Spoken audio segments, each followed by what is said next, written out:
আগের পর্বেই জানিয়েছি বাংলার দোল খেলার প্রাবল্য শুরু চৈতন্যদেবের অনুপ্রেরণায়। প্রথমবার পুরীতে গিয়ে জগন্নাথ মন্দিরে দোল উৎসব ও ভোগ প্রসাদে মালপোয়া দেখে এসে বাংলায় তিনি এই বিষয় দুটির রেওয়াজ শুরু করেন। বাংলার ঘরে ঘরে ধ্বনি উঠত, আজ বাদে কাল দোল, বলো হরি বল। বিশ্বের সর্বত্রই প্রাতিষ্ঠানিক ধর্মে জনপ্রিয় লৌকিক উৎসবকে ধর্মের আচার নীতির সঙ্গে জুড়ে প্রাতিষ্ঠানিক ধর্মের প্রসার ঘটানো হয়েছে সুপরিকল্পিতভাবে।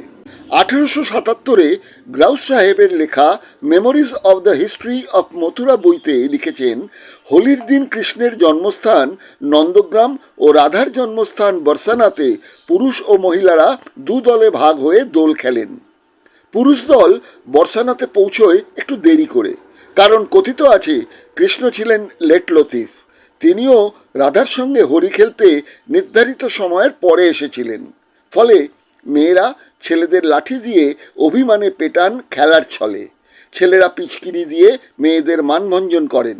এই খেলাকে বলা হয় লাটমার হোলি। এই খেলা হয় মথুরা, বৃন্দাবনে। কিন্তু যাদের ঘিরে এই হোলি উৎসবের কথা বলা হয় সেই দুই চরিত্র রাধা ও কৃষ্ণ, বাস্তবে কি তাদের কোনো অস্তিত্ব ছিল? কথায় বলে বিশ্বাসে মিলায় বস্তু, তর্কে বহুদূর। তবে তর্কে বহুদূর যাওয়ার প্রয়োজন নেই। আমরা বরং দেখি বিদ্বজনেরা কি বলেছেন রাধা ও কৃষ্ণ সম্পর্কে। অতি প্রাচীনকালে আমাদের দেশে মদনোৎসব নামে এক উৎসব প্রচলিত ছিল। সেটিকেই লোকে দোল রূপে পরিণত করিয়া কৃষ্ণের ঘাড়ে চাপাইয়াছে। রাসলীলা দিয়েও যে ওই রূপে চাপানো হয় নাই, কে বলিতে পারে? বিবেকানন্দ, বাণী ও রচনা সংকলন, রামকৃষ্ণ মঠ, পৃষ্ঠা নাম্বার 133। মহাভারত 3 স্তরে রচিত হইয়াছে। প্রথম স্তরে রচিত ভারত সংহিতা, ইহাতে পাণ্ডবদের জীবন বৃত্তান্ত ও আনুষঙ্গিক কৃষ্ণকথা ছাড়া কিছুই নাই। দ্বিতীয় স্তরে কৃষ্ণকে বিষ্ণুর অবতার বানানো হইয়াছে। তৃতীয় স্তরে গীতার সংযুক্তি ঘটাইয়া ব্রাহ্মণরা লোকশিক্ষা দিয়াছেন। তৃতীয় স্তরে কল্পিত অনৈতিহাসিক বৃত্তান্ত বলিয়া আমাদিগের পরিত্যাগ করা উচিত। বঙ্কিমচন্দ্র, বঙ্কিম রচনাবলী, প্রবন্ধ কৃষ্ণচরিত্র, পৃষ্ঠা নাম্বার 373 থেকে 374। মহাভারতে, হরিবংশে, বিষ্ণু পুরাণে বা ভাগবতে রাধা নাই। তবে এ রাধা আসিলেন কোথা হইতে? রাধাকে প্রথমে ব্রহ্মবৈবর্ত পুরাণে দেখিতে পাই। বঙ্কিমচন্দ্র, বঙ্কিম রচনাবলী, পৃষ্ঠা নাম্বার 411। বৈষ্ণবের কৃষ্ণ ও ভাগবতের কৃষ্ণ এক নন। রবীন্দ্রনাথ, প্রবন্ধ ইতিহাস, বিশ্বভারতী, 1386, পৃষ্ঠা নাম্বার 50। মহাভারতের সবচেয়ে রহস্যময় পুরুষ কৃষ্ণ। বহু হস্তক্ষেপের ফলে তার চরিত্রেই বেশি অসঙ্গতি ঘটেছে। মূল মহাভারতের রচয়িতা কৃষ্ণকে ঈশ্বর বললেও সম্ভবত তার আচরণে অতিপ্রাকৃত ব্যাপার বেশি দেখাননি। সাধারণত তার আচরণ গীতা ধর্ম ব্যাখ্যা, তারই যোগ্য। তিনি বিরাগ ভয়, ক্রোধ, স্থিতপ্রজ্ঞ, লোকহিতে রত। কিন্তু মাঝে মাঝে তার যে বিকার দেখা যায় তা ধর্ম সংস্থাপক পুরুষোত্তমের পক্ষে নিতান্ত অশোভন। যেমন ঘটোৎকচ বধের পর তার উদ্দাম নৃত্য এবং দ্রোণ বধের উদ্দেশ্যে যুধিষ্ঠিরকে মিথ্যা ভাষণের উপদেশ। তিনি রাজা নন, যাদব অভিজাততন্ত্রের একজন প্রধান মাত্র। লিখেছেন রাজশেখর বসু তার কৃষ্ণ দ্বৈপায়ন ব্যাসকৃত মহাভারতের সারানুবাদের ভূমিকাতে। শেষতম ব্রাহ্মণ্য সংযোজনেই কৃষ্ণ প্রবেশ করেন মহাভারতে দেবতা রূপে। মহাভারতে কৃষ্ণ প্রধান দেবতা রূপে অবতীর্ণ হওয়ার পর জয় পরাজয় আর বীরনিষ্ঠ রইল না, কৃষ্ণনিষ্ঠ হয়ে উঠল।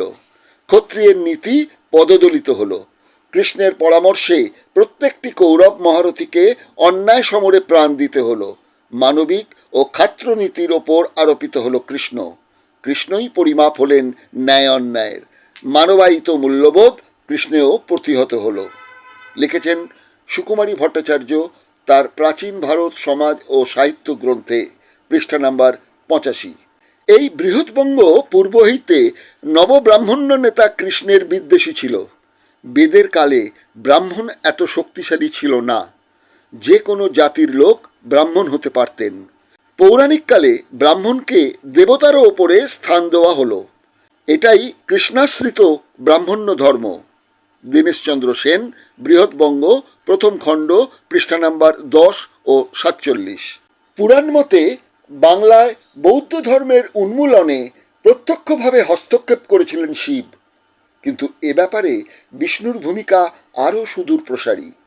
বিষ্ণু স্বয়ং বুদ্ধকেই আত্মস্থ করে নিয়েছিলেন, একথা বলেছেন কুণাল চক্রবর্তী তার বাংলার পুরাণে বৌদ্ধ আনন্দ পাবলিশার্স প্রকাশিত একটি বইয়ের 163 নম্বর পৃষ্ঠায়।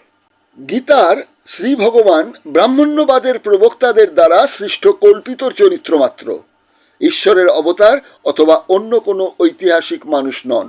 লিখেছেন জয়ন্তানুজ বন্দ্যোপাধ্যায় সমাজবিজ্ঞানের দৃষ্টিতে ভগবদ্ গীতা গ্রন্থে, পৃষ্ঠা নম্বর 179। ঐতিহাসিক ডক্টর নিহার রঞ্জন রায় তার বাঙালির ইতিহাস আদি পর্ব বইতে লিখেছেন, এ তথ্য এখন অনেকটা পরিষ্কার যে আদিতে হোলি ছিল কৃষি সমাজের পূজা, সুশস্য উৎপাদন কামনায় নরবলি ও যৌন লীলাময় নৃত্যগীত উৎসব ছিল তাহার অঙ্গ। তার পরের স্তরে আর কোনো সময় নরবলি স্থান হইল পশুবলি এবং হোমযজ্ঞ ইহার অঙ্গীভূত হইল। এর সাথে পরে যোগ হয় বসন্ত বা মদন বা কামোৎসব। ডক্টর নিহারঞ্জন রায়ের মতে 1600 শতকের পর বসন্ত বা মদন বা কামোৎসব ফাল্গুনী হোলি বা হোলক উৎসবের সঙ্গে মিশে যায়, কামোৎসব বন্ধ হয়ে যায়, পুনর্জাগরিত হয় হোলি উৎসব। এক সময় আবার এর সাথে যোগ হয় ঝুলন উৎসব। এই ঝুলন দেবদেবীর ঝুলন নয়। ডক্টর রায়ের মতে এই ঝুলন নেহাতি মানুষের ঝুলন। ঝুলনায় মানুষেরা, নরনারী উভয়েই দোলা খেত, বেশি করে দোলা দিত মানব শিশুকে, তাকে আনন্দ দেওয়ার জন্য। হয়তো তারই প্রকাশ পরবর্তী সাহিত্যে। বালকৃষ্ণ বা বালগোপালকে দোলাতেন মাতা যশোদা। ডক্টর রায়ের মতে তার পরবর্তী এক সময় শুধু বালগোপাল নন, ভগবান শ্রীকৃষ্ণের যৌবন লীলার সহচরী রাধাও এসে ঝুলনায় উঠলেন এবং 11 শতকের আগেই কৃষ্ণ রাধার ঝুলন ধর্মোৎসবে পরিণত হলো। পরবর্তী সময় ঝুলন যাত্রা হোলির সঙ্গে মিশে একাকার হয়ে যায়। এই প্রসঙ্গে জয়ন্তানুজ বন্দ্যোপাধ্যায়ের মহাকাব্য ও মৌলবাদ গ্রন্থে মহাভারতের কৃষ্ণ সম্পর্কে তার আরেকটি লেখনী কিন্তু উল্লেখ করতেই হয়। তিনি লিখেছেন, মহাভারতের বাইরে আমরা কৃষ্ণ নামে অন্তত 4টি চরিত্রের সন্ধান পাই। এদের মধ্যে একজন ঋগ্বেদের কৃষ্ণ, আবার ঋগ্বেদেই আরেকজন অসুরের উল্লেখ আছে যার নামও কৃষ্ণ। এই অসুর কৃষ্ণ অংশুমতী নদীর তীরে 10 সহস্র সৈন্য নিয়ে আর্যদের অগ্রগতিকে বাধা দিলে ইন্দ্র তার কৃষ্ণত্ব উন্মোচন করেন। গায়ের চামড়া তুলে নিয়ে তাকে বধ করে তার দেহ পুড়িয়ে ফেলেন এবং তার গর্ভবতী পত্নীদের হত্যা করেন। প্রাচীন বৌদ্ধ গ্রন্থ ললিত বিস্তারেও এক একজন অসুর কৃষ্ণের সামান্য উল্লেখ আছে, কিন্তু সেই কৃষ্ণই ঋগ্বেদের অসুর কৃষ্ণ কিনা তা বলা সম্ভব নয়। এক তৃতীয় দেবকীপুত্র কৃষ্ণের উল্লেখ আছে ছান্দোগ্য উপনিষদে। এই কৃষ্ণ ছিলেন ঘোর অঙ্গিরস নামক এক সূর্য উপাসক পুরোহিতের শিষ্য। বিশ্বাসীরা সাধারণত অপর এক চতুর্থ কৃষ্ণের সঙ্গেই মহাভারতের কৃষ্ণকে অভিন্ন বলে প্রচার করে থাকে। ইনি বালক কৃষ্ণ, আর পৌরাণিক যুগে এই বালক কৃষ্ণকেই মহাভারতের কৃষ্ণের বাল্যরূপ হিসেবে প্রতিষ্ঠা করবার চেষ্টা করা হয়েছে। এই কৃষ্ণ রাখাল বালক বা গোপালক বা গোপাল, কিন্তু এই কৃষ্ণকে মহাভারতে কোথাও খুঁজে পাওয়া যায় না। তাকে পাওয়া যায় বিষ্ণু পুরাণ, হরিবংশ, ব্রহ্মপুরাণ, ব্রহ্মবৈবর্ত পুরাণ, জয়দেব গোস্বামীর গীত গোবিন্দ এবং ভাগবত পুরাণে। এগুলি সবই প্রথম পর্যায়ের মহাভারতের অনেক পরের লেখা। মহাভারতের কোথাও রাধা নামের উল্লেখ নেই। অতএব এ বিষয়ে কোনো সন্দেহের অবকাশ নেই যে মথুরা বৃন্দাবনের দেবকীপুত্র গোপাল কৃষ্ণ মোটেই মহাভারতের কৃষ্ণ নন। দুই কৃষ্ণের একীকরণ সাধিত হয় শুধুমাত্র অবতার কৃষ্ণের অবতার সুলভ বাল্যজীবন সৃষ্টির প্রয়োজনে। ব্রাহ্মণ্য ধর্মের প্রবক্তা সুচতুর ব্রাহ্মণদের উদ্দেশ্য সাধক কলমের গুণে। তিনি এই প্রসঙ্গটি লিখেছেন তার গ্রন্থের পৃষ্ঠা নম্বর 79 থেকে 81 নম্বর পৃষ্ঠায়। তিনি এই গ্রন্থে আরও লিখেছেন, প্রথম পর্যায়ের মহাভারতে কৃষ্ণের কোনো অস্তিত্ব ছিল না। পরবর্তীকালে মহাভারতের উপাখ্যান ভাগ সংযোজন এবং তার কলেবর বৃদ্ধির সঙ্গে সঙ্গে প্রথমে কৃষ্ণকে একজন বলবান এবং প্রাজ্ঞ ক্ষত্রিয় ও পরে একজন অবতার রূপে গড়ে তোলা হয়েছে। এ তথ্য যদি সত্য নাও হয়, তথাপি এ বিষয়ে বিশেষ সন্দেহের অবকাশ নেই যে বর্তমান প্রচলিত বেদব্যাসী মহাভারতের কৃষ্ণ চরিত্র বহুলাংশেই কাল্পনিক। এ প্রসঙ্গে মনে রাখা ভালো যে মহাভারতের রচয়িতা বলে কথিত বেদব্যাসের আসল নামও কৃষ্ণ। দ্বীপে জন্ম বলে তার বিশেষণ দ্বৈপায়ন, আর বেদকে 4 ভাগ করেছিলেন বলে তার উপাধি বেদব্যাস। নিজের নামে স্বরচিত মহাকাব্যের প্রধান চরিত্র সৃষ্টি লেখকের পক্ষে সম্ভব নয়। পৃষ্ঠা 82 থেকে 83। লেখক তার আরেক জায়গায় লিখেছেন, ভগবদ্গীতার নায়কের নাম শ্রী ভগবান, শ্রীকৃষ্ণ নয়। ব্রাহ্মণ্য ধর্মের গভীর অসাম্য ভিত্তিক ও অমানবিক অনুশাসনগুলোকে ঐশ্বরীয় মহিমায় মহিমান্বিত করে অশিক্ষিত এবং নিপীড়িত জনসাধারণের মধ্যে প্রচারের উদ্দেশ্যেই চতুর ব্রাহ্মণেরা এই কাল্পনিক শ্রী ভগবান চরিত্র সৃষ্টি করেছিল। পৃষ্ঠা নাম্বার 89। এবার আসি রাধা সম্পর্কে।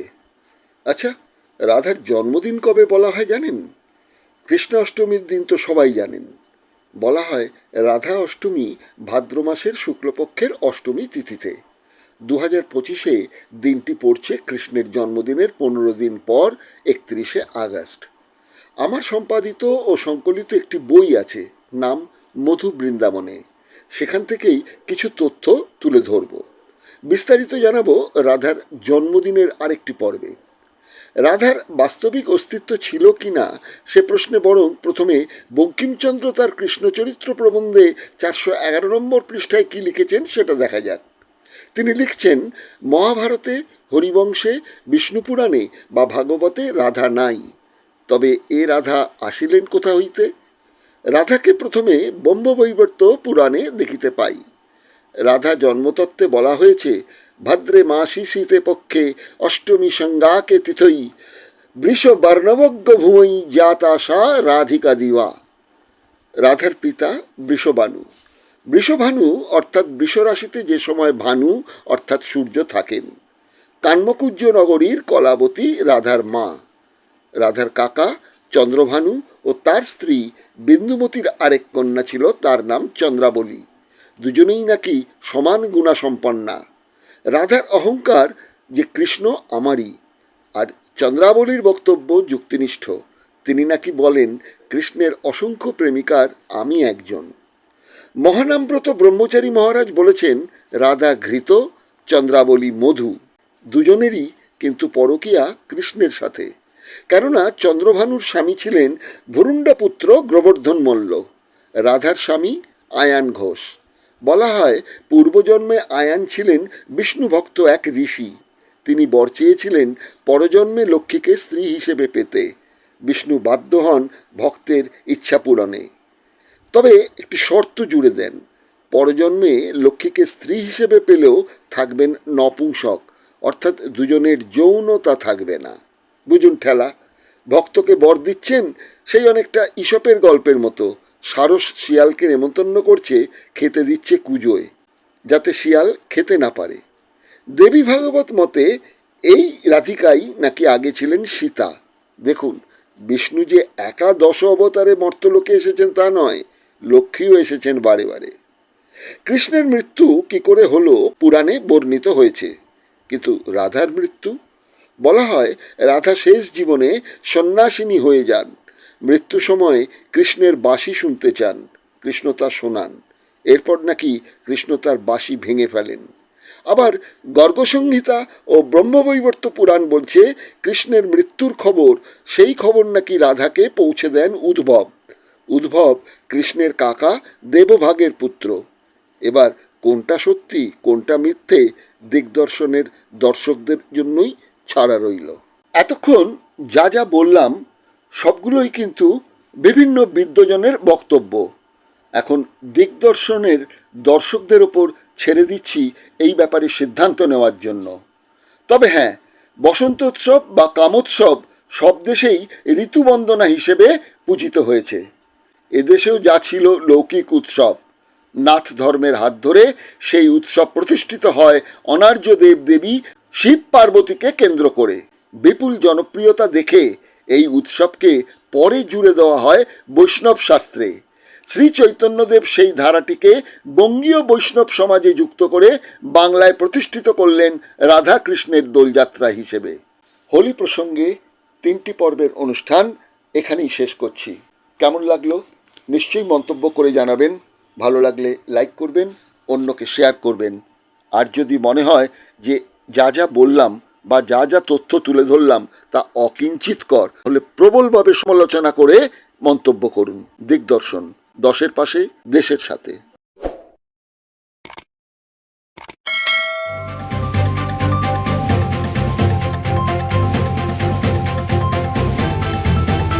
রংহীন সংবাদ আর অজানা তথ্যের জন্য দেখুন দিগদর্শন, 10-এর পাশে, দেশের সাথে।